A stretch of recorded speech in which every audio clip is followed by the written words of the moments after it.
Damn. Olá, sejam todos bem-vindos ao Move On Podcast. Estamos de volta. Essa terceira temporada está quentíssima, na Tuga. E a falar com os nossos irmãos angolanos que estão aqui a dar cartadas, a dar a cara mesmo, a fazer carreira internacional, a mostrar ao que viemos, angolanos que realmente estão a fazer acontecer. E eu vou falar hoje com um homem que dispensa apresentações. Falar de Angola, falar desta pessoa. É Malanjinho. Disse Malanjinho ou Malangino? Às vezes as minhas tias falam Malangino, outros falam Malanjinho, mas ele já vai me dizer. Homem que olhar para ele é falar de livros, conhecimento, inteligente, desde muito puto, aquelas crianças que você fala cabeçuda. É essa pessoa. Decidiu emigrar aqui para Portugal e de uma forma muito inteligente e inspiradora fez o move e transformou-se num comunicador que representa os Palopes. Sentimos-nos todos muito representados. Eu estou a falar de ninguém mais do que Vítor Hugo Mendes. Viva! Seja bem-vindo ao Move On Podcast. Thank you so much, que muito obrigado. Boa tarde, bom dia, boa noite. Boa noite, a hora que nos estiver a ouvir. Vítor Hugo Mendes, de Malange. Eu vi um vídeo em que tu eras muito novo, às vezes tu fazes essa publicação e acho que eu também já devo ter visto no YouTube, em que eras um puto ainda e estavas a dar uma entrevista, acho que para a televisão, em que falavas sobre o desenvolvimento de Malange, mas com linguajar, com uma inteligência. Conhecimento é desde muito novo. Sim, assim, uma coisa é nós sermos inteligentes, a outra coisa é nós termos sabedoria. E depois outra coisa é de sermos inteligentes, temos sabedoria, temos conhecimento, não é? E portanto, naquela altura eu era um rapaz apenas ousado, com inteligência, com diferenciais, porque estávamos a falar de 1993, 94, tinha para aí 12 aninhos, né?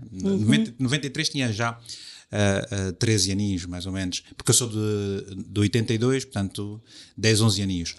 E foi um dos vídeos que eu tenho, é um dos vídeos que eu tenho da minha infância. Havia fome, havia guerra, como sabes, a guerra terminou em 2002, eu nasci, cresci lá, só saí de Malange em 2002, já muito depois. Muito depois da paz. Pois. Sim, a guerra termina em então passaste toda a tua juventude mesmo em Malange? Tudo. Sério? Eu achei que tu foste mais novo para Luanda. Nada. Conta-me como é que foi essa tua mudança. Por que decidiste sair de Malange para Luanda? Em 2002, olha, porque... E 2002 foi quando surgiu a paz em Angola. Sim, eu termino o ensino médio, nem termino o ensino médio, eu tinha que eu tinha terminado o ensino médio, precisava só de fazer uns exames e eu recebi um convite para ir trabalhar para a emissora católica de Angola, a Rádio Eclésia, e foi isso que me obrigou. Portanto, eu fui terminar os estudos em Luanda, a fazer Geografia e História, e entrei para a Rádio Eclésia. Portanto, foi exatamente isso que me levou a mudar. Eu já andava na Rádio Malange, comecei lá quando era puto, de 13, 14 aninhos, e foi isso que me levou a mudar para Luanda. Foi interessante. Qual foi o impacto da cidade grande? Geralmente o pessoal que vem das províncias fala que chegar a Luanda, aquilo é uma correria frenética, as pessoas não são calorosas. Como é que foi chegar a Luanda, te firmares, começar a estudar a adaptação? Para mim não foi. Eu acho que eu já tinha uma preparação para grandes desafios, não é? Estavas preparado já, né? Eu sou um homem que se adapta muito rapidamente. Eu cresci muito com o papá, com a mamã, com a avó, mas eu não sou um filho de papai. Eu sou um homem. E eu acho que esta minha capacidade de adaptação vem desde muito cedo. Cheguei a Luanda, é verdade, cidade grande, gente nova, mas eu não tive nenhum tempo para reclamar. Eu fui sempre encontrando maneiras de resolver as minhas necessidades. Mas foste para viver sozinho já? Não, eu fui viver para Luanda, mas tive que ficar não, eu fiquei em casa de amigos meus, não é? Sério? Sim, eu vivi em casa da família Correia Branco durante muitos anos. Eu nunca vivi em casa dos meus tios, nunca tive aqueles apoios da família como muitos filhos têm, muitos sobrinhos têm, muitos primos têm. Eu cheguei sozinho, fui à luta. Mas foi uma decisão tua, eu vou para Luanda para estudar, ou recebeste o convite da rádio, sim. Mas os teus pais aceitaram? O meu pai foi a coisa mais importante que aconteceu na vida. Quando eu liguei, papá, olha, meu pai estava numa missão de serviço no Mochico, quando aconteceu isso, e eu disse, papá, olha, apareceu aqui um padre perguntou se eu não queria ir trabalhar para Luanda e não sei o quê. Meu pai disse, ainda estás aí em casa a fazer o quê? Vai-te embora, porque eu quando tinha 17, 18 anos também fui viver para o Lubango, cuidar da minha vida. E eu acho que todo jovem devia fazer isso, né? Eu acho que quando nós saímos dos braços dos nossos pais mais cedo, crescemos também mais cedo. Conseguimos crescer um pouco mais. É verdade que alguns se desviam, ok? Outros conseguem... Depende da base, como foi a Depende da base, depende muito da coragem, depende muito das pessoas que encontramos no caminho. No caminho também. Depende muito daquilo que nós queremos, do autoconhecimento, da nossa força interior, da nossa fé, da nossa esperança. Mas eu acho que qualquer um, depois dos 18 anos, devia largar os pais e ir à luta. Qual é o segredo que tu fizeste, ou qual foi a estratégia que tu adotaste a chegar a Luanda? Sabemos que as oportunidades são muito poucas. Às vezes para o pessoal de Luanda já não chega. Chegaste à província, sempre foste muito bom naquilo que tu fazias. Como é que conseguiste te inserir na rádio? Isso é uma referência, porque eu pelo menos quando ouvi a rádio, tu eras uma referência tanto na Rádio Nacional como na Rádio Luanda depois. Como é que tu conseguiste te encaixar naquele meio? Eu não sou uma pessoa que fala da sorte como muita gente fala. Eu costumo me preparar para aquilo que eu quero. Portanto, eu sei bem aquilo que quero daqui a 5 anos. Uau. Tenho plena certeza daquilo que eu quero daqui a 5 anos. E eu não sou apanhado com as calças na mão, porque eu não faço aquilo que as pessoas querem que eu faça. Eu faço aquilo que eu quero fazer. Uau. E pá, hoje eu, olhando e sabendo o que eu sei, eu me considero uma pessoa abençoada, porque isso que os coaches, que os palestrantes que vão dizendo hoje, eu já fazia quando era miúdo. Quando tinha vindo lá da província, nem tinha noção de nada, nem tinha ainda lido tantos livros como passei a ler depois de ter chegado a Luanda, porque eu cresci em Malange, nós nem tínhamos livraria. Eu lia os livros que encontrava em casa dos meus vizinhos, do meu tio, dos jornais que o meu avô tinha, ou então aqueles livros da igreja da Jeová. Isso. Né? Querias ler. Eu queria ler, então eu fui alimentando o meu conhecimento com isso. E, portanto... eu, quando cheguei a Luanda, percebi uma coisa. Eu estava muito atrás daqueles que eu tinha encontrado. Ou eu me esforçava para apanhá-los, eu estava feito o bife. Eu era mais um. Eu não gosto de ser mais um. Isso de querer ser tipo os outros, cada um. Então, durante 6 meses, lembro-me, eu trabalhava de segunda a segunda. A minha vida era na rádio. Eu dormia mesmo já na Rádio Eclésia, praticamente. Vivia lá. Uau. Eu trabalhava de manhã, pedia trabalho dos colegas, me oferecia para fazer tudo. Você é gangula mesmo. Então, sempre foste. Assim, para algumas pessoas, eu era o banqueiro, eu era o boelo. O boelo que veio da província. E vamos aproveitar. Vamos explorar. Só que eles não sabiam. Qual era a tua? A minha estratégia era o contrário, é que quanto mais eu praticasse, mais bom serei. Mais melhor rápido, serei. Eu chegaria onde Ouviste, é mais bom. Não brinca. Eu chegaria lá rápido. E foi o que aconteceu. E, portanto, e nunca deixei que ninguém me pisasse os ombros. Eu sabia bem aquilo que eu queria. E, portanto, conheço bem a minha pessoa. E, às vezes, essa forma de me posicionar quando falo das coisas, algumas pessoas têm medo. Vem com uma arrogância, né? Eu não estou preocupado com o que as pessoas pensam, porque eu sei aquilo que eu quero. E eu faço aquilo que eu acho que é o mais certo. Respeito muitas pessoas, gosto muito de ser humano. Eu sempre gostei puxar as pessoas e colocá-las na luz, brilhar.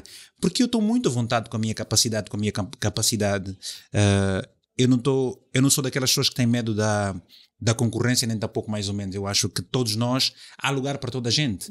Agora, algumas pessoas perdem a oportunidade de serem felizes porque elas investem o seu tempo invejando as outras. Eu não tenho tempo para essa cena. Isso. Eu tenho tempo para construir a minha pessoa e ser um melhor homem, um melhor profissional, uma melhor pessoa na família. Fizeste a transição rádio para televisão. Eu tive a sorte, não sei, o Dia a Dia foi o teu primeiro programa em televisão. Começamos juntos. Tive a sorte de começar contigo. Na altura já estava a fazer reportagens, mas tive a sorte de estar no projeto embrionário, que era o Dia a Dia. Eu era repórter, tu eras o apresentador do programa. E foi um virar também de chave para a tua carreira. Foi. Né? Mas para mais exposição, que era a televisão. Pessoas conheciam a tua voz, mas passaram a conhecer a imagem do Vítor Hugo Mendes. Como é que foi essa transição rádio-televisão? Eu cheguei a Luanda em 2002 e até 2009 eu só trabalhava na rádio. E tinha bué de programas de muita audiência. Eu era um bom repórter, era apresentador de vários programas, fazia informação, eu fazia reportagens no helicóptero para dar o trânsito na cidade. Inovador mesmo. Era sempre a inovar as cenas.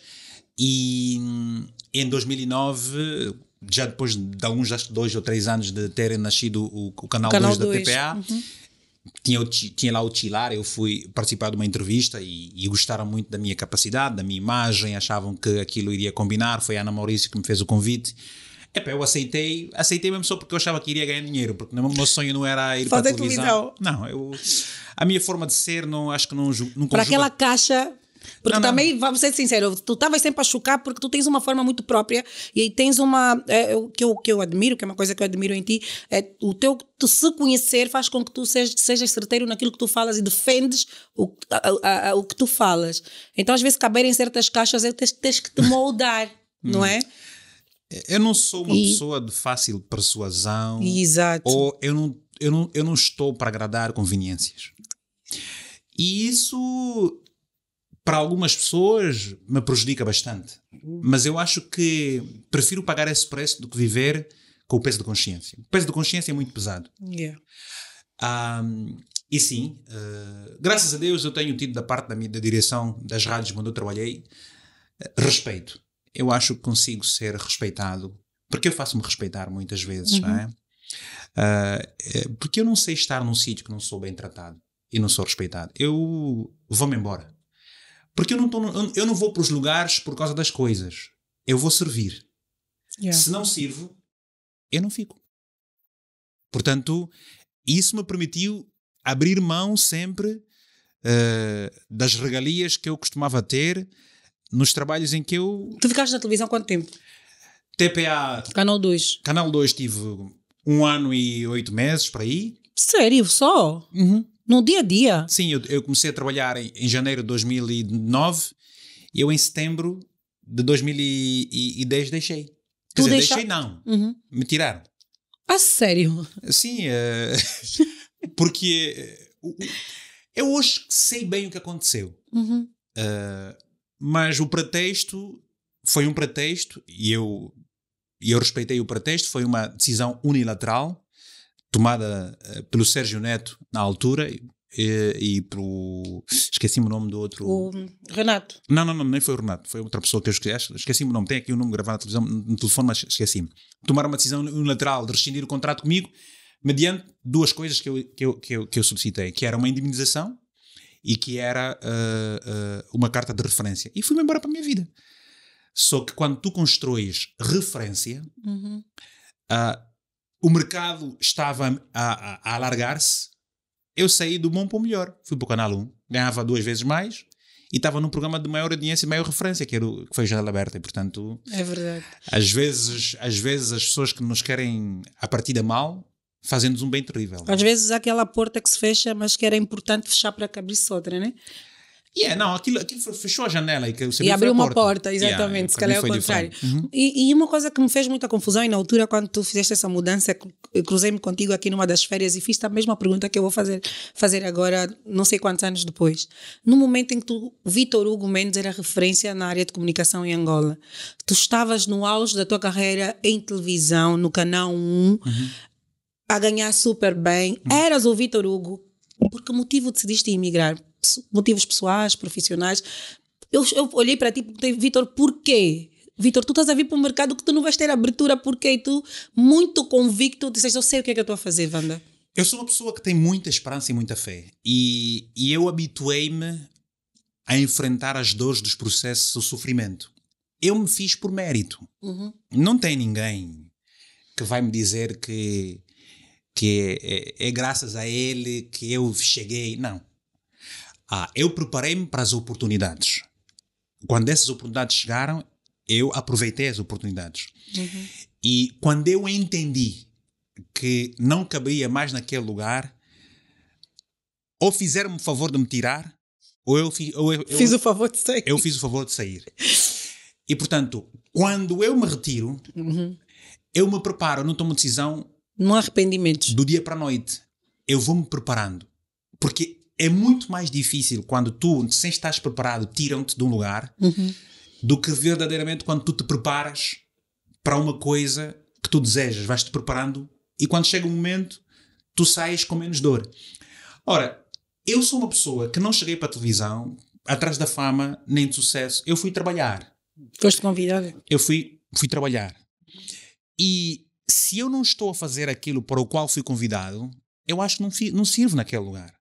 Então, eu não estou lá pelo salário, eu não estou lá pelo carro, eu não estou lá pela fama, porque há pessoas que não se conhecem que elas vivem graças à imagem.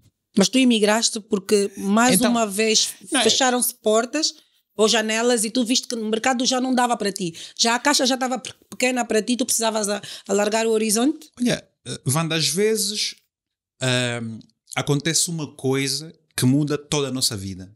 Às vezes é um conjunto de situações que concorrem para que nós tomemos uma decisão. E naquela altura, em 2018, foi exatamente isso.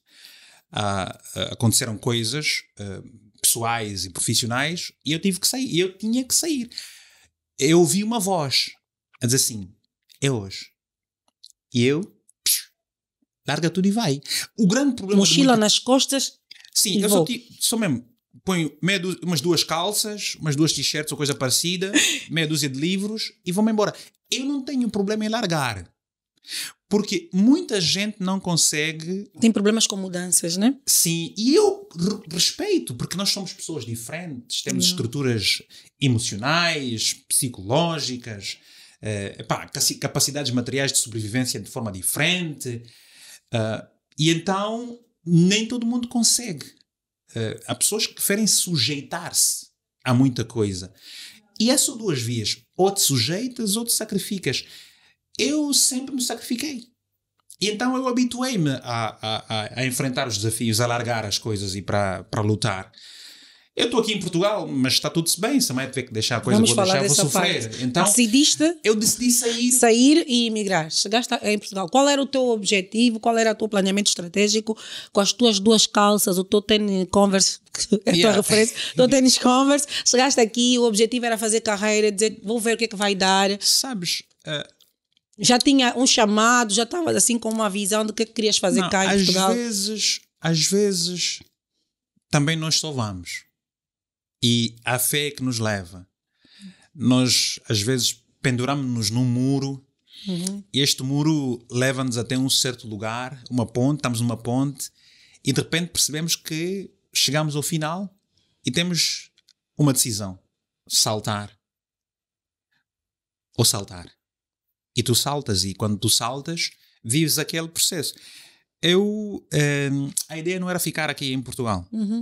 Eu venho para Portugal e estava a fazer algumas coisas de forma privada e profissional. Então andei pela Rádio MFM a viajar aqui pela Europa fazendo reportagens e entrevistas.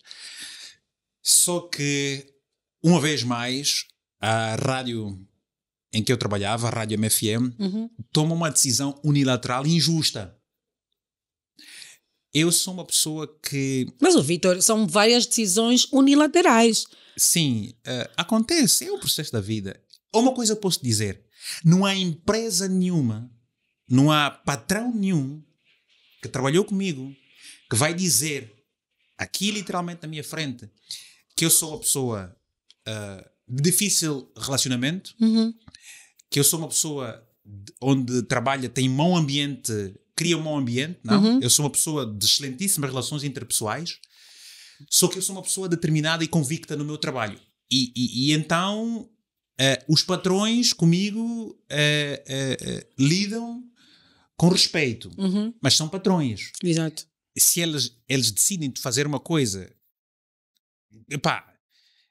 com a qual eu não consigo lidar, conviver, tenho apenas que respeitar, elas fazem. E neste particular, a rádio tomou uma decisão em que eu não sou informado, eu achei aquilo injusto. Eu disse, olha, esta é uma posição injusta, com a qual eu não consigo lidar. Para isso, o melhor é a gente terminar a nossa relação. E foi assim. Porque assim, eu acho que quando nós temos um vínculo profissional, a comunicação flui. Como sabemos que emigrar não é fácil, o que é que tu não farias como imigrante? Várias pessoas gostariam de emigrar, várias pessoas estão aqui e estão a começar a vida agora. O que é que tu não farias quando chegaste aqui, que não voltarias a fazer ou que não indicarias para outras pessoas? Qual foi a experiência que tu achas que foi muito marcante como alguém que estava a começar de novo num lugar novo? Eu acho que o que me marcou ao longo deste período de tempo foram as ajudas que eu tive no momento certo, à hora certa. Quer do ponto de vista de teto, quer do ponto de vista financeiro e de calor humano. Eu acho que isto é o que me marca. Porque eu cheguei a uma altura em que eu não tinha dinheiro para pagar um quarto e eu tive uma amiga que me deu um teto. Eu cheguei a uma altura em que eu, pagando um teto, deixei de poder ter capacidade para pagar e a tia Zulmira deu-me um teto, deu-me um ombro de mãe e, portanto, eu acho que me marcou em Portugal foi isso. Eu não faria em Portugal o que nunca fiz em lado nenhum. Eu não precisava de prejudicar a vida de absolutamente ninguém para atingir os meus objetivos. Relativamente a trabalho, eu nunca tive a necessidade de realizar determinados trabalhos fora da minha área para sobreviver. Aparece muito trabalho. Portanto, é preciso que nós trabalhemos. E todo trabalho é justo. E, portanto, quando nós mudamos de realidade, a questão é sujeitares ou sacrificares. Eu acho que as pessoas que se sacrificam têm mais sorte. E, portanto, eu faria qualquer coisa. Eu não tinha receio nenhum. Trabalhaste noutras áreas que não foi comunicação? Não, nunca trabalhei. Eu não teria receio nenhum de trabalhar como limpador de chão num hotel. Se tivesse que ser, eu faria. Eu não tinha problema nenhum de trabalhar como motorista. Se tivesse que ser, eu faria. Eu não teria problema nenhum fazer uma outra coisa. Eu lembro-me agora que eu cheguei a trabalhar numa recepção de uma escola de inglês por uma semana. Só uma semana. Sim, mas a senhora percebeu que aquilo não era para mim, então acho que disse a Vitor, acho que não estamos a conseguir aqui. Depois também era uma fase complicada, era pandemia, não estava tudo a fechar, tudo a mudar para o Zoom e aquelas coisas, então foi só uma semaninha para ir uns dias. Foi a única coisa que eu fiz diferente. E então eu comecei a enverdar pelo mundo digital. Sim, né? Falando dessa parte do mundo digital, tens uma presença muito forte no mundo digital. Tens voz no mundo digital. Eu acho que foi pós-pandemia, foi na época da pandemia que você agarrou. Porque eu, quando deixo a televisão, eu só tinha uma forma de fazer comunicação. E a alternativa era o mundo digital, estava precisamente a começar. Pronto, então eu fui caminhando no digital.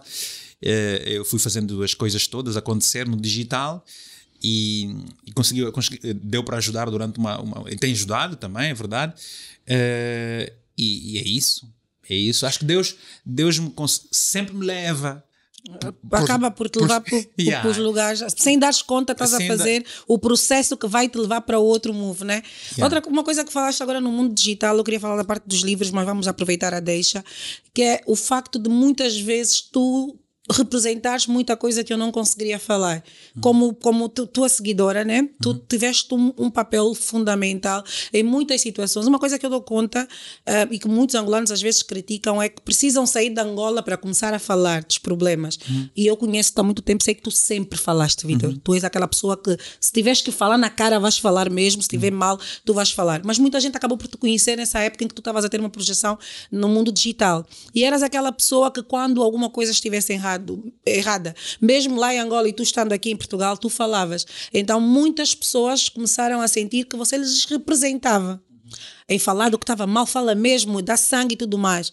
E houve uma situação muito particular em que passa a fazer uma coisa que já não tem a ver com o que eu gostaria que ele fizesse, porque o ser humano é assim, enquanto tu falas o que eu gosto, és meu. Se tu já falas uma coisa que não gosto, que é diferente da minha personalidade, já não te gosto. Então, o que é que tu aprendeste no mundo digital?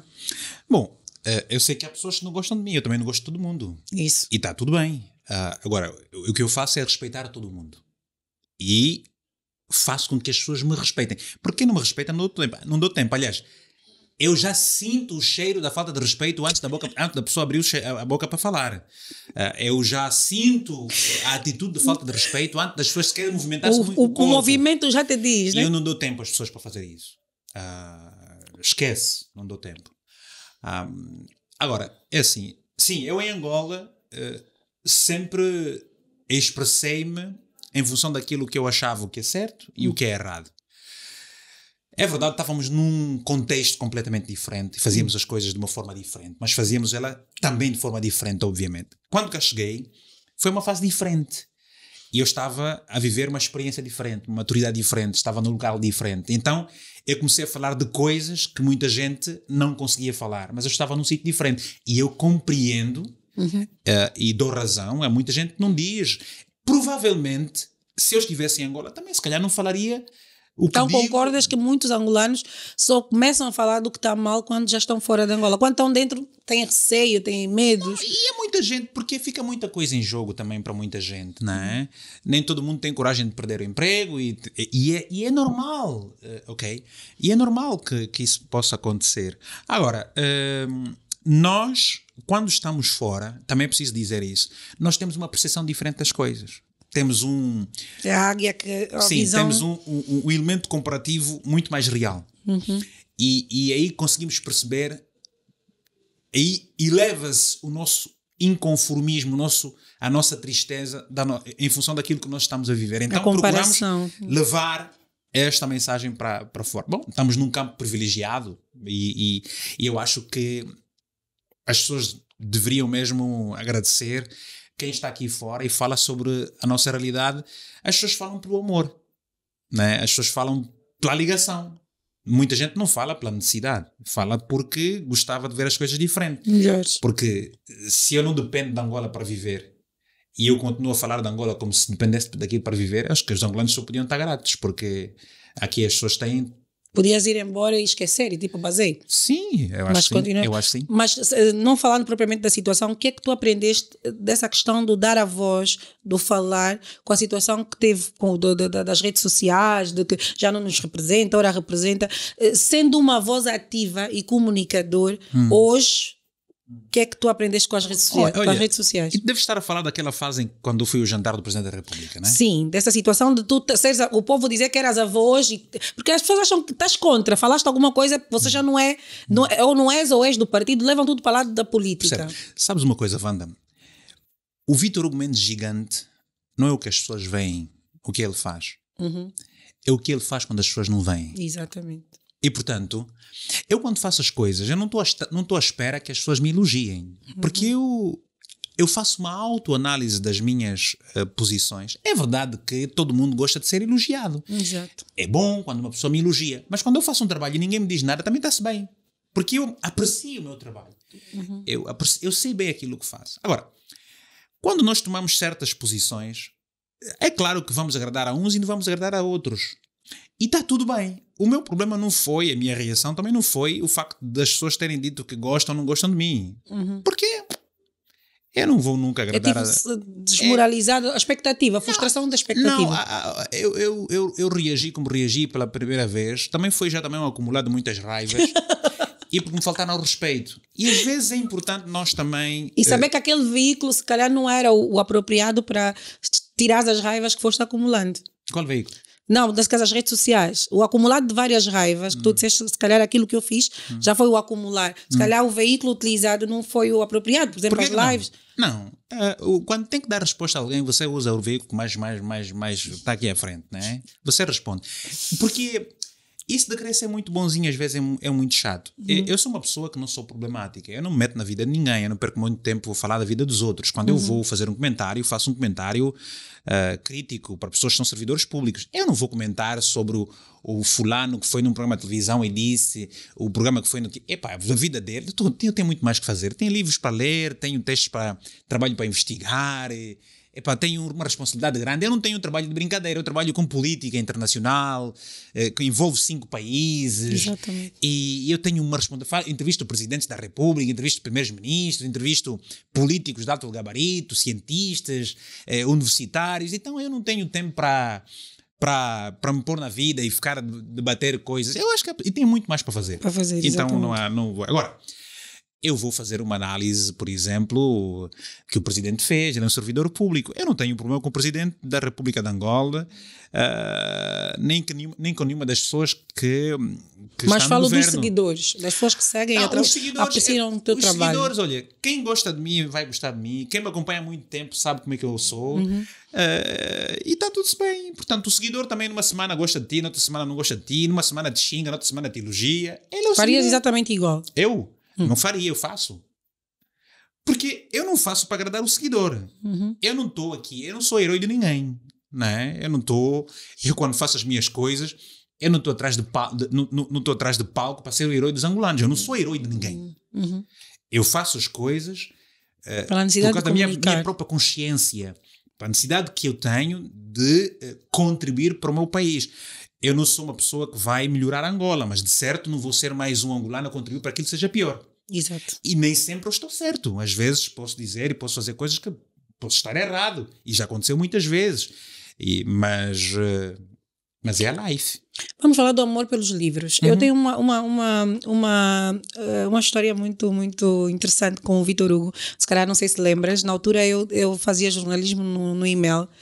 E fazíamos as aulas práticas do Geração Viva na Rádio Nacional. Eu cruzei-me com o Vitor Hugo pela primeira vez. Eu conhecia a voz, mas não associava a imagem, porque é o que acontece com muitos radialistas. E numa conversa assim, o Vitor é essa pessoa super à vontade, começou já a falar, mas vocês a nos dar dicas. E falaste de um livro que nós tínhamos que ler, que era alguma coisa sobre rádio, de jornalismo. E eu disse, eu quero muito ler e tudo mais. Tu disseste, olha, eu vivo ali, disse que passas para apanhar. A casa do Vitor, aquilo era... Bairro Militar, né? No bairro Militar. A casa estava toda repleta de livros. Sim. Parecia uma biblioteca. Tu vivias no meio de livros. Tu sempre foste uma pessoa que gostaste de ler. Eu tenho muita pena que as pessoas não gostem de ler. Não é que a leitura torna as pessoas perfeitas, mas contribui para que elas não sejam ignorantes. O livro... Como é que começou essa tua paixão? É mesmo só de gostar também, já nem sei. Eu só sei que comecei. Porque às vezes é quando era pequeno o pai lia, isso, alguém que te ofereceu. Eu nunca vi meu pai ler livro nem revista. Nada, não vale a pena só. Papai, estás mesmo lá no cemitério, estás mesmo bem ali. Bem ali não estás, mas pronto, sinto muitas saudades tuas. Agora, no passado dia 18 de janeiro, foi mais um ano de aniversário. E portanto, eu não me lembro. Só sei não que foi uma influência dessa parte da leitura, né? Não vivia em Malás, nem tínhamos comida. Você acha que uma pessoa que tem fome vai pensar no livro? É muito complicado, né? Mas eu pensava, eu lia. Como é que você vai pensar em tomar banho de água quente se você não tem água corrente? Então há coisas que não batem certo. Não batem certo, é verdade.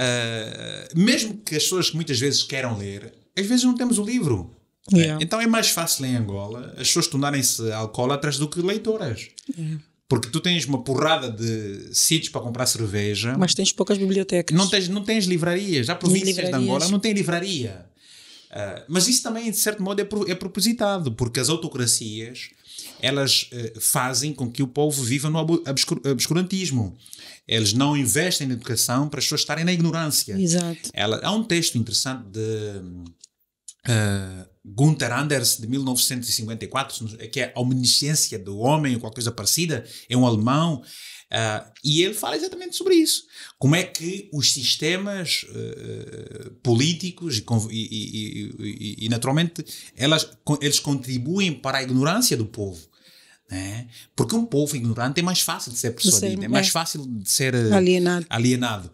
Né? Então tu tens programas de tudo e mais alguma coisa que promovem a promiscuidade, e tu não tens programas em que há um debate sério com a intelectualidade, tu não tens académicos a debaterem assuntos de forma aberta. Não faz isso, aquilo é provocado, é intencional. Portanto, a situação em que nós vivemos hoje, 50 e tal anos depois da independência, é uma situação propositada. Okay? Eles não querem que as pessoas... Graças a Deus, o mundo digital contribui para que determinadas vozes que não têm audiência nos meios convencionais consigam expressar-se e abrir a mente das pessoas. Não é? O facto de haver essa circulação, a velocidade da luz na troca de informação, permite que as pessoas vivam hoje mais de comprar. Porque quando eles dominavam a informação, era um problema muito sério.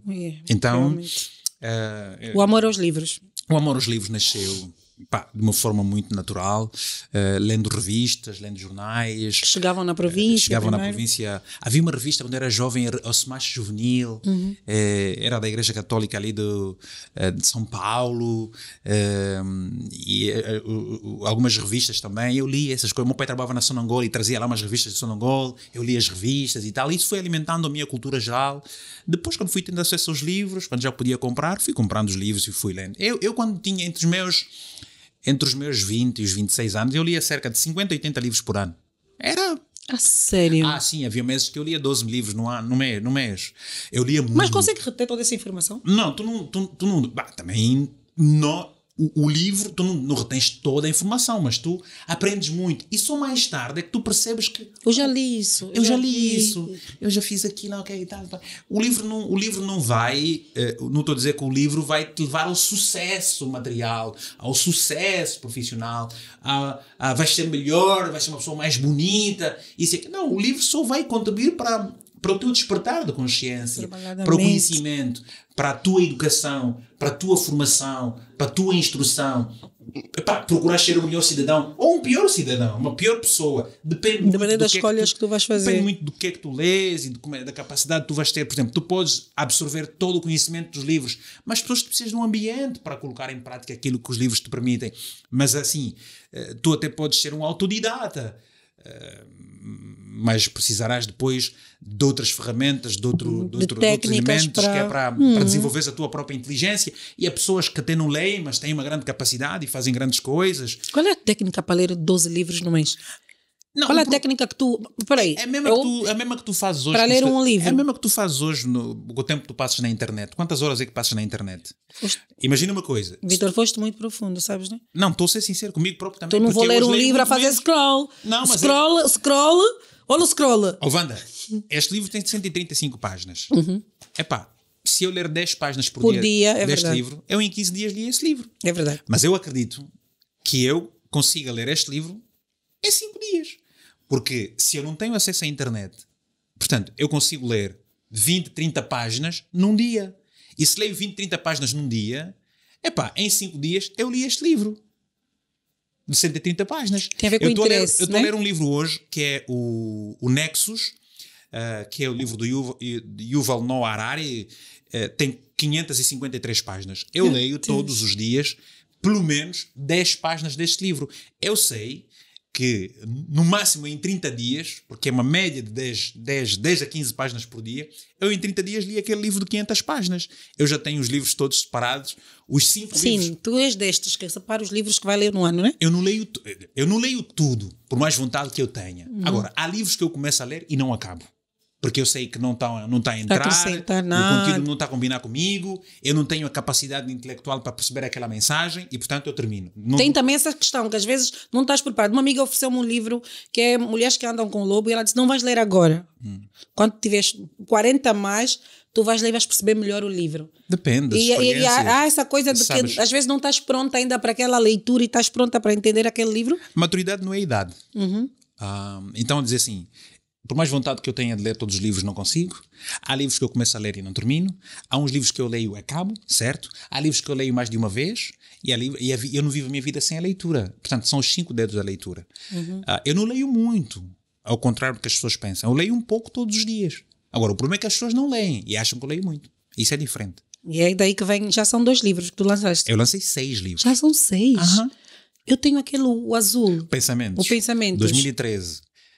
O Face 2015, o Chihuiquinha 2016, o Tesouro da Menina do Cunene 2020, o Palavras na Lavra 2022 e o Na Grelha 2024.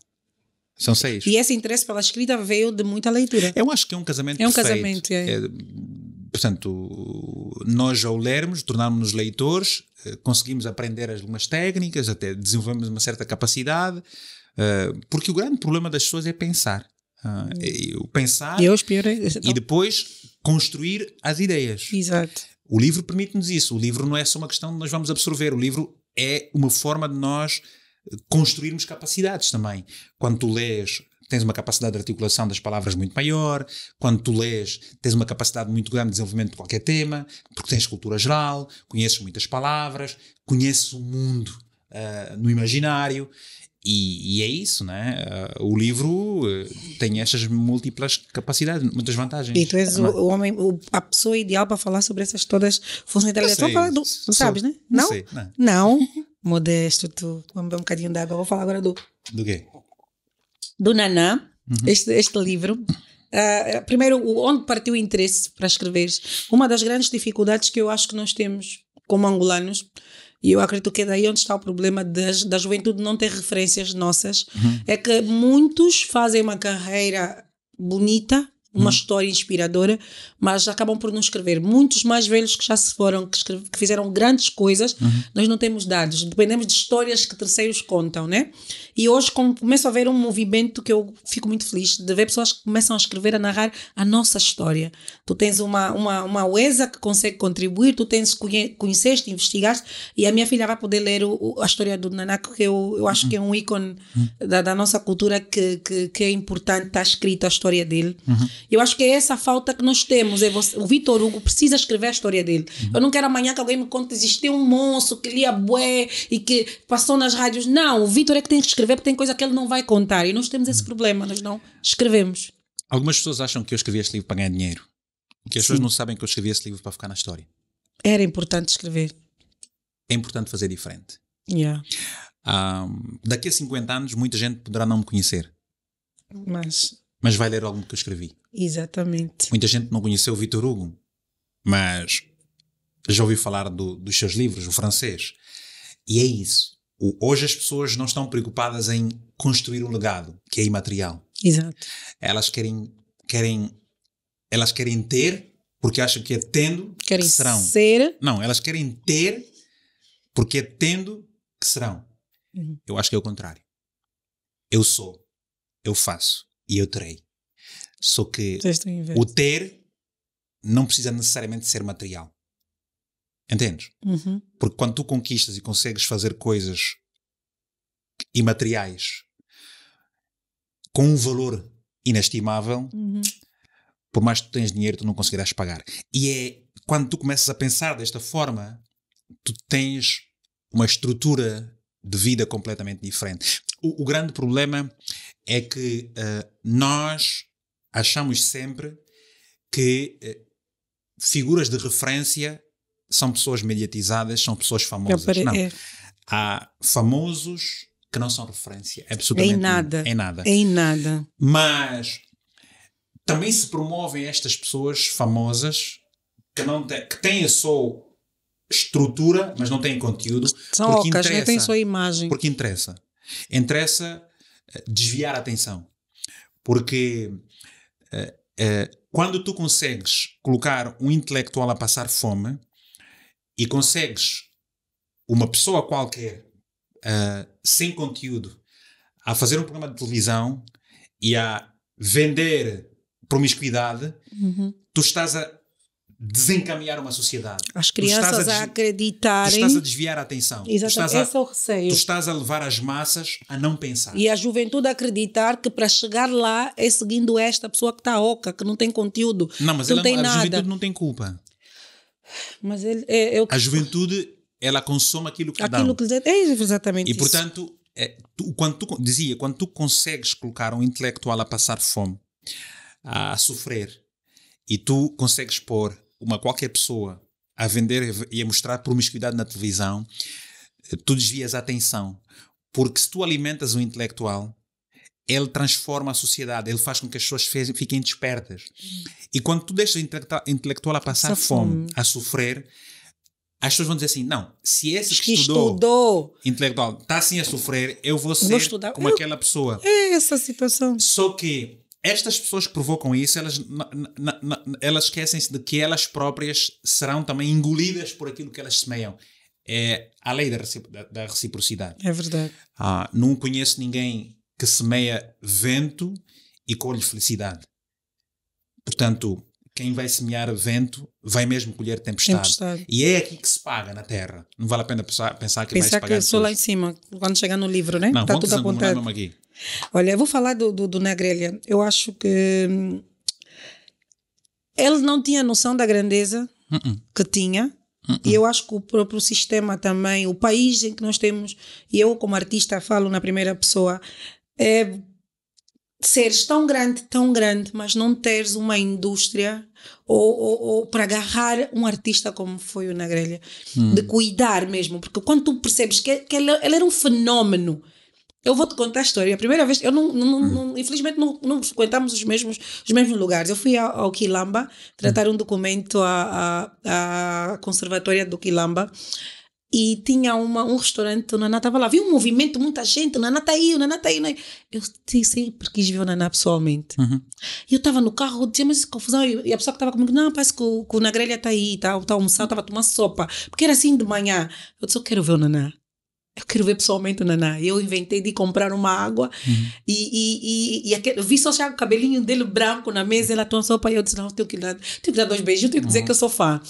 E fui lá ter, ele tinha uma áurea, Vitor, ele tinha uma energia que eu cheguei, Naná, tudo bem, eu estou a falar, e ele, o Cota Luena do Conversas, e nós dois ficamos assim a nos olhar, quando tu encontras alguém que tu admiras, e ficamos assim, puxa, do Conversas no quintal também, o Naná, e puxa, Naná, e ficamos a nos olhar, aquele miúdo tinha uma energia, uma áurea à volta dele. Há pessoas que são mesmo grandes, estás a perceber, mas eu acho que faltou a estrutura para agarrarem o artista e o fenómeno que ele era. E eu acho que depois, as pessoas que nós temos também isso no nosso país, é que depois das pessoas partirem nós percebemos o quão grandes elas eram e tu transformaste a história do Na Grelha num livro. Não, enquanto tu tiveres um MPLA com a estrutura que tem, tu não vais conseguir ter Na Grelhas maiores do que já tiveste. É assim, há pessoas que se fazem e outras são feitas. Isso.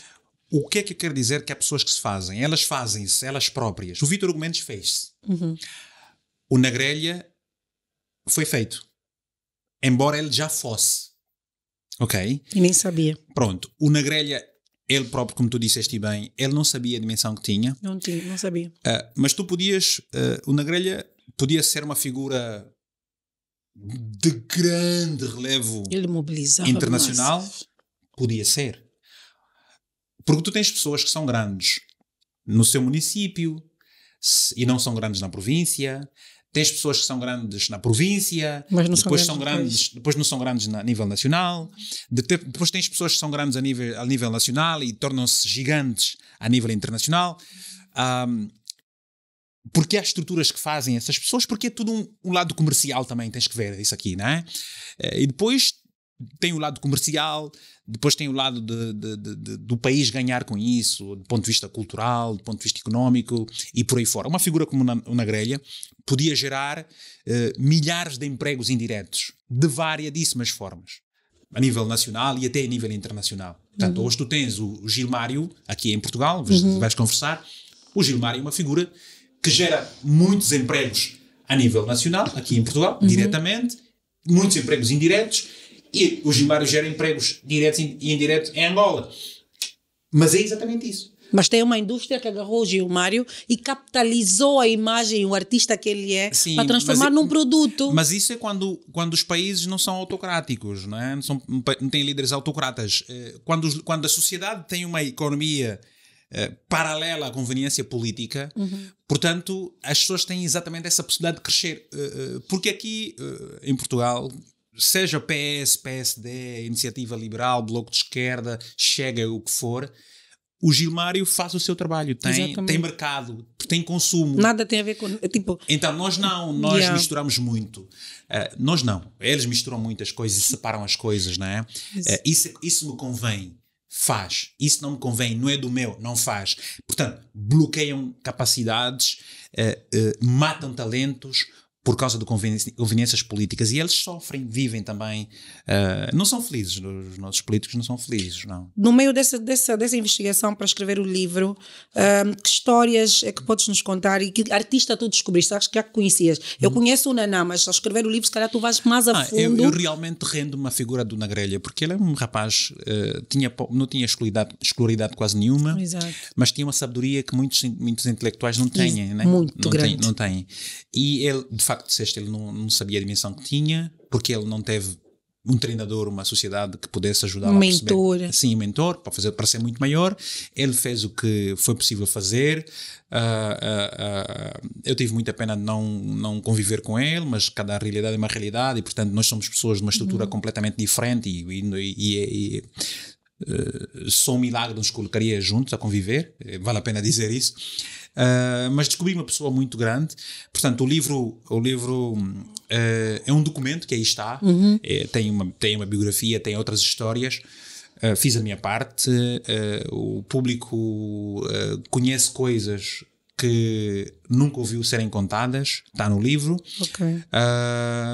Que eu acho que serve, é um documento que vai poder inspirar outras pessoas, vai poder direcionar outras pessoas, mas é preciso que as pessoas leiam. E porquê é na grelha 2030? É porque ele estava sempre a dizer 2030, que era o ano em que ele iria terminar de cantar e essas coisas todas, não é? E então nós temos que usar também um título atrativo e sugestivo e assim foi. Nunca o abordaste em vida que gostaria de escrever? O que é que te motivou a escrever? Nem sonhava. Portanto, eu, como eu disse, eu nunca convivi com o Nagrelha, não falava, não O que é que te motivou a escrever? Foi a minha crónica. Quando ele morreu, eu fiz uma crónica. Sim, tem milhões de visualizações nas redes sociais e os fãs do Nagrelha, Vítor Hugo escreve um livro, Vítor Hugo escreve um livro. Que jogou também o sentido da oportunidade e escrevi. Foi basicamente isso, não foi nada demais. Yeah. E o que é que tu descobriste da vida dele, por exemplo, uma coisa que é marcante, que podes dividir connosco sobre a vida dele fora dos palcos, fora daquele movimento que ele carregava, se eu sair do palco... Duas coisas. O Nagrelha tinha uma capa. Era um personagem. Tinha um personagem. O Naná era um personagem. Ele tinha um personagem para blindar-se, para se proteger daquele ambiente muito agreste, mas era uma pessoa cheia de amor. E eu acho que o amor é exatamente o que fazia com que o Nagrelha era uma pessoa admirada. Era um homem com muito amor. Era uma pessoa agradável, uma pessoa doce, era uma pessoa amável. Era uma pessoa frágil, entendes? Só que ele não tinha noção.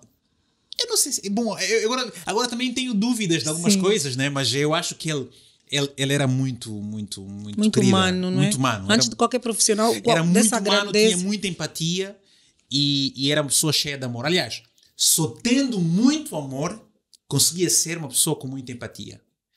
E mas no meio em que ele cresceu e tudo mais. Era um rapaz com muitas feridas na alma. Yeah.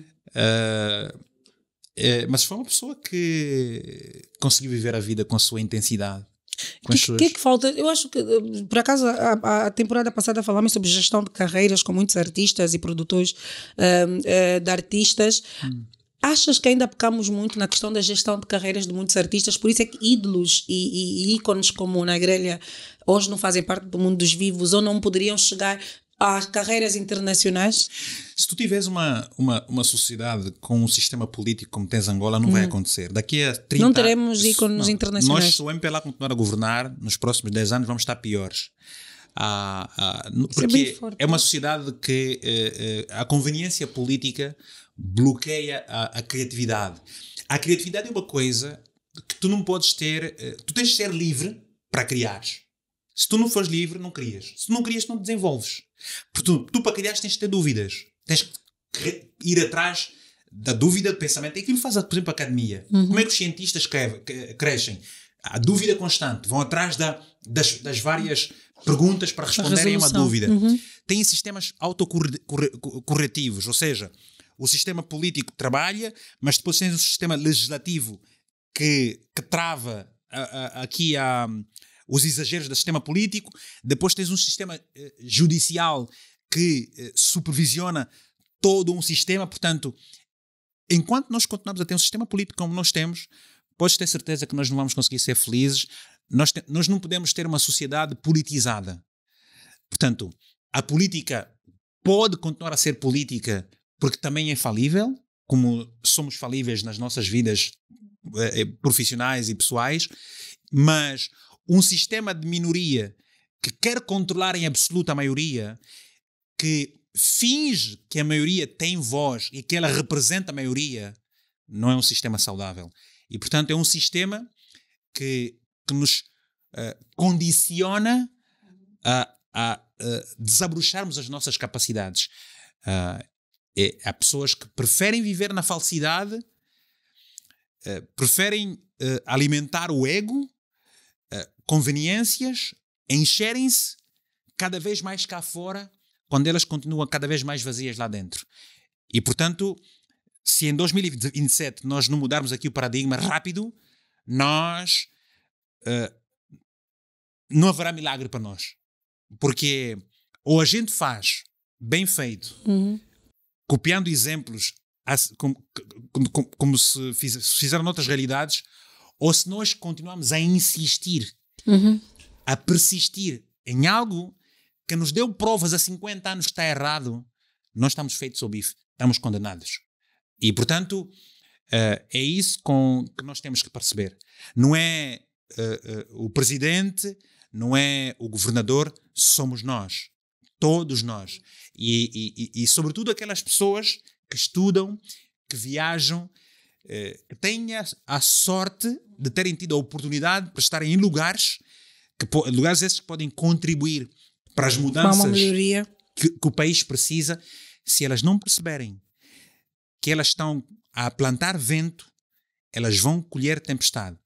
Se plantarem o amor, se plantarem trabalho, garantidamente, elas terão o resultado que é felicidade. E felicidade é o resultado de pequenas alegrias que nós semeamos ao longo do dia. E, portanto, eu acho que o país precisa de líderes que se amem, que se comprometam verdadeiramente em fazer diferente. Venha de que lado vier. Mas se nós continuarmos a permitir que as coisas continuem a ser feitas como têm estado a ser feitas até agora, e está aí claro, tu não tens água, se não tens água não tens saúde. A grelha disse: uma casa quando não tem pão, todos falam, mas ninguém tem razão, não é a frase dele? Se tu não tens água, tu não tens saúde. Se não tens luz, tu não consegues te desenvolver. Exato. O que é que nós não temos há 50 anos? Há 50 anos. Água, luz. O que é básico, né? Muito básico. Chegaste aqui pronto, escreveste o livro, esse é o teu novo bebê, né? Estás agora a promover. Yeah. E agora falei da frase do Negreira que tornou-se icónica, que numa casa onde não há pão, todos falam, mas ninguém tem razão. Daquelas coisas que ele tirava, as punchlines que ele tirava, mas que se você for buscar a fundo tem lá uma mensagem. E entraste para a RTP para apresentar o jornal. E eu ouvi uma frase da Conceição Queiroz que diz: África não tem amigos. E eu estive a pensar e vi, por acaso, a entrevista que ela deu, conhecendo a comunidade PALOP, né? Agora que estás aqui em Portugal e a trabalhar para o jornal na RTP África, como é que tu olhas para a nossa comunidade? Nós temos uma comunidade que vai crescendo cada vez mais, a comunidade angolana, aqui em Portugal, está espalhada. É unida? Esse Portugal... Não sinto que seja unida. Bom, as comunidades são as comunidades, não é? Elas refletem um pouco aquilo que é o país.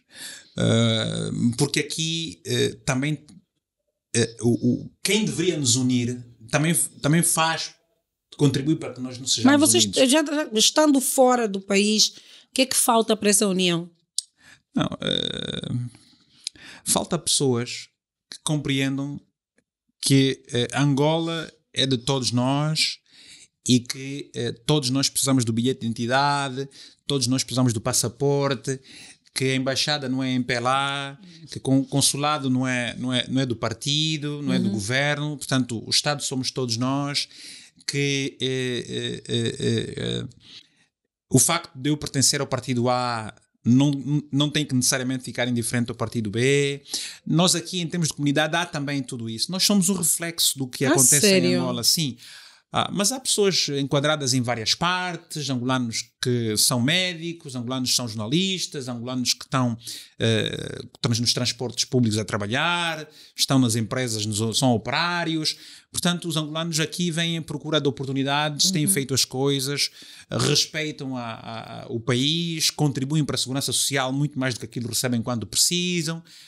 E é uma comunidade que se reinventa, que vive o seu dia-a-dia, e eu acho que isso é o mais importante. É uma comunidade que se preocupa com Angola e com os angolanos. Ok. Hoje estamos a ver esse fenómeno das pessoas todas a quererem emigrar, procurar condições melhores de vida. Para quem quiser vir ou as pessoas que estão a acabar de chegar, o que é que tu podias passar como mensagem, como alguém que já está aqui há muito tempo e que conhece o mercado português? Eu acho que é o seguinte, Portugal é um país que precisa de todas as pessoas, é um país seguro. Apesar de uma falsa ideia que se levanta de que é um país agora que vai vendo muita insegurança, essas coisas todas e tal, é um país de oportunidades, é um país com o qual nos identificamos come-se bem, tem boas escolas, bons hospitais, é um país que precisa muito dos migrantes para sobreviver. Os migrantes estão em maioria na construção civil, estão em maioria nas pescas, estão em maioria na hotelaria, nos serviços, essas coisas todas. Agora, eu acho que quando as pessoas vêm para aqui têm que respeitar a casa do outro, não é? Convém que se legalizem antes de vir, respeitem a sociedade, o povo tem outra forma de ser e de estar, convém respeitar a casa do outro, não é? E vivam, aproveitem as oportunidades que o país nos dá. Hoje somos nós a vir para aqui. Os portugueses também foram para Angola. Nós tínhamos mais de 200 mil portugueses entre 2008 entre 2006 e 2010 a trabalhar. Muito dinheiro que está aqui, muitos dos edifícios que estão construídos aqui têm dinheiro angolano. E portanto ninguém vem atrás de favor, cada um vem trabalhar e Portugal dá aquilo que as pessoas vêm buscar e está tudo bem. Portanto, eu acho que não é bom vir para aqui ilegal, é um problema muito sério. Convém as pessoas, ou seja, as pessoas podem até entrar na ilegalidade, mas procurem se legalizar o mais rapidamente possível. Não é fácil, não é? Não é fácil. O que as pessoas pensam. E viver neste país ilegal não é mesmo. Na Europa toda, nos países desenvolvidos, viver ilegal não é bom. Não é legal em lado nenhum, mesmo nos países não desenvolvidos, não é? Não é bom. Porque viver ilegal aqui é muito complicado, de facto. Porque há uma série de vantagens que a pessoa deixa de ter e o tempo não espera. Eu acho que é isso. Falaste há pouco tempo que és uma pessoa que já sabes, já daqui a 5 anos, o que é que tu queres fazer, já tens o teu plano traçado. Onde é que te vês daqui a 5 anos? Muito longe. Muito mais capaz daquilo que eu sou. Porque eu hoje combino vários aspectos. Combino experiência, combino maturidade, mais autoconhecimento e claro, eu desde os meus 20 anos que entendi que o que me acontece é só resultado das minhas escolhas, não é? O facto de eu não ter aquilo que do ponto de vista financeiro eu acredito que mereça, aquilo que do ponto de vista material eu acho que mereça ou mereço, não se trata do facto de eu ser preguiçoso, porque preguiçoso eu não sou. Eu trabalho muito, mas mesmo trabalhando muito, ainda não tenho aquilo que é justo eu ter, também não fico triste. Porque eu tenho saúde, sou muito grato por todo o bocado daquilo que eu tenho.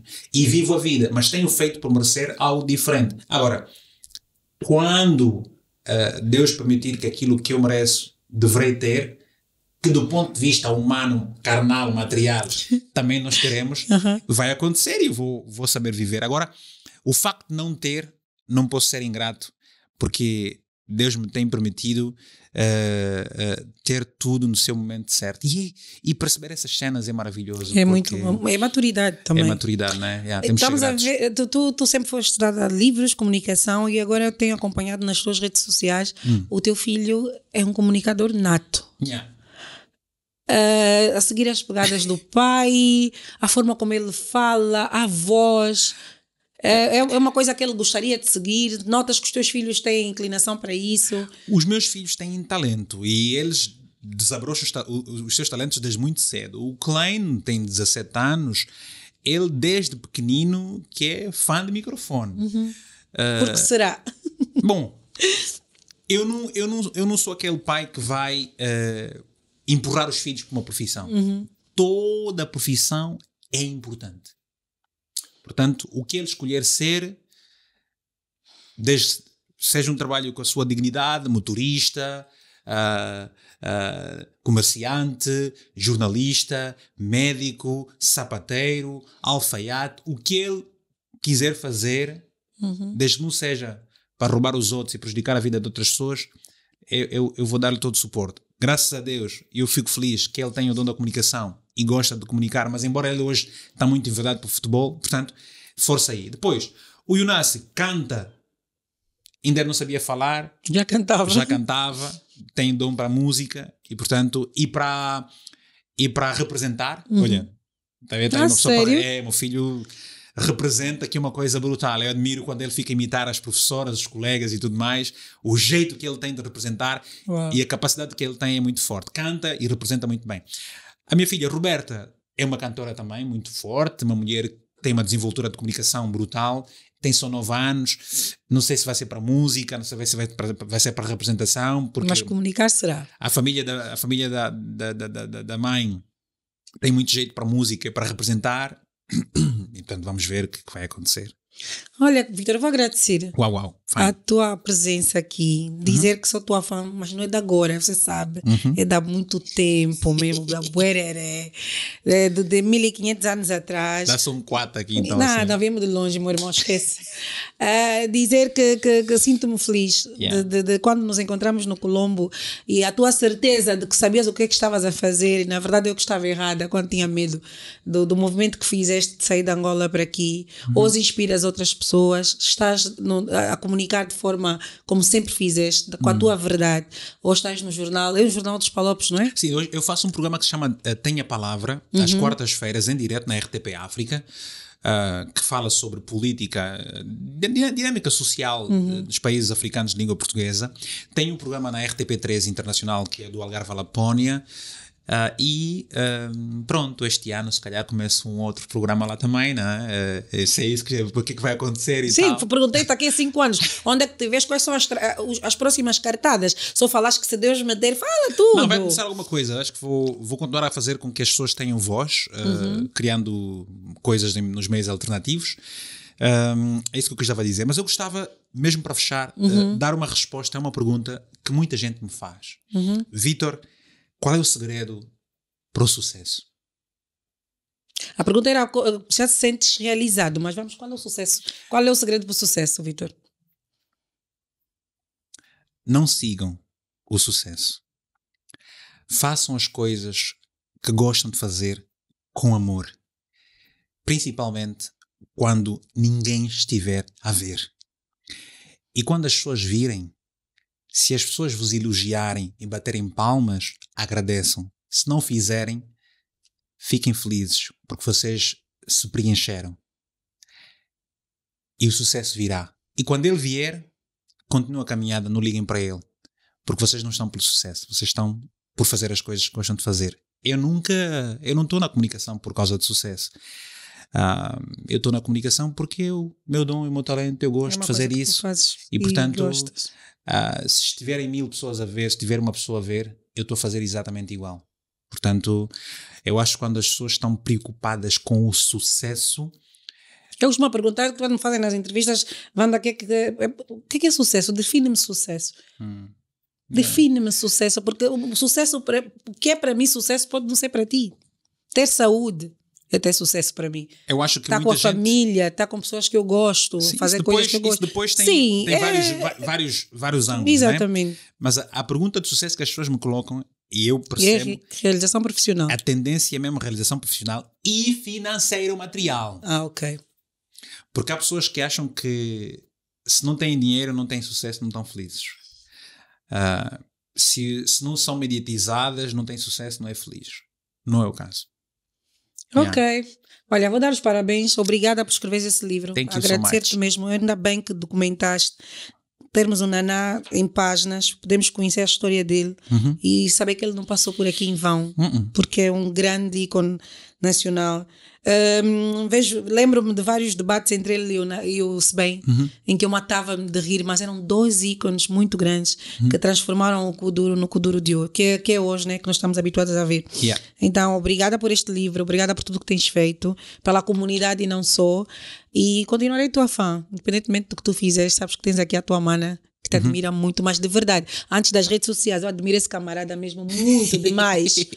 Então, um beijinho muito grande. Obrigado. E a todos vocês que nos acompanharam, espero que consegui fazer as perguntas que vocês gostariam de fazer e que o vosso corpo esteja a transbordar de muito conhecimento, porque isso aqui é uma biblioteca viva, mesmo. Um beijinho muito grande e até a próxima semana. Um beijinho da Wanda. Tchau.